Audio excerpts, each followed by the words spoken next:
Hello everyone रुमिस kitchen channel आपनालोक सकलोके आको एबार स्वागतम जनाइछु आरो आशा करिछु आपनालोक सकलोए भाले आछे आरो मयो भाले आछु। আজি दुपरियार हाजत মই কি বনাবলৈ ওলাইছো আপোনালোকক এবাৰ দেখাই দিও। এয়া মাছ বনাম ভেদাইলতা পাত আৰু শুকলতি পাতৰ লগত আৰু এখন মিক্স ভাজি বনাম। ইয়াতে ৰঙালাওৰ আগ আছে, কঁঠাল গুটি আছে, বুট আছে, আলু আছে, বেঙেনা আছে। এখন ভাজি বনাম আৰু এয়া মাছৰ তেল এইখিনি এখন ভাজি বনাম। নহলে ভিডিওটো চাই থাককচোন আগলৈকে।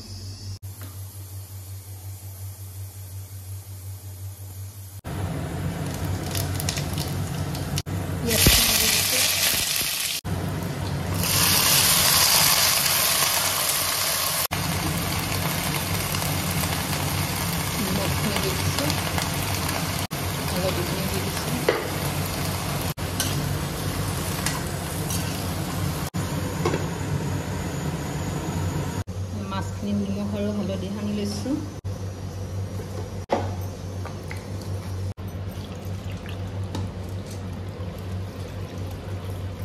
শুকলতি পাতখিনি আৰু ভেদাইলতা পাতখিনি ধুনীয়াকৈ মিক্সিত বটি ল'ম। অকণমান আদা ৰচুন দি দিছো।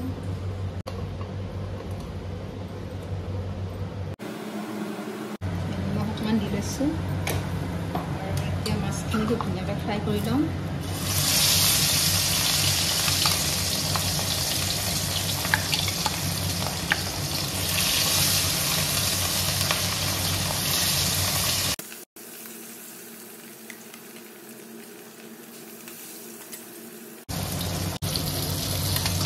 ভাজিখন হৈ গ'ল।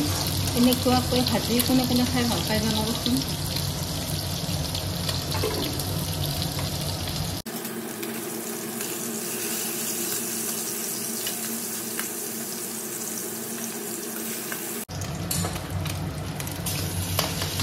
ভজা হৈ গ'ল আৰু বাকী থকা মাছখিনি এনেকৈ ধুনীয়াকৈ ভাজি ল'ম।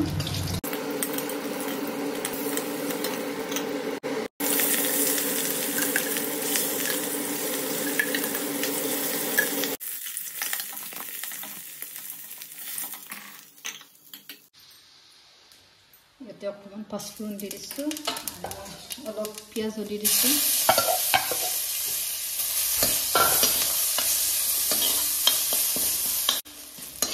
খুব ধুনীয়াকৈ ভজা হৈ গ'ল। এতিয়া মই ইয়াতে বটি থৈ দিয়া ভেদাইলতা পাতখিনি দি দিম।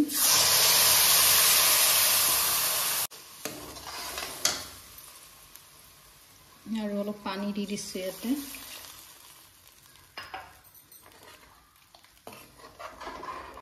নিমখখিনিও দি দিছোঁ, হালধিও দি দিছোঁ,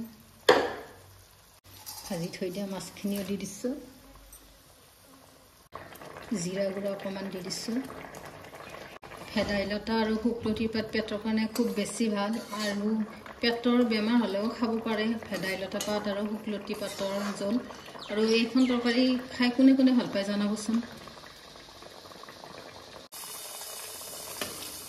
হৈয়ে গ'ল মোৰ তৰকাৰীখন।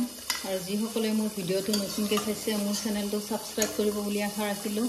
আগলৈও আপোনালোকে এনেকুৱা ধুনীয়া ধুনীয়া ৰেচিপি লৈ আহি থাকিম।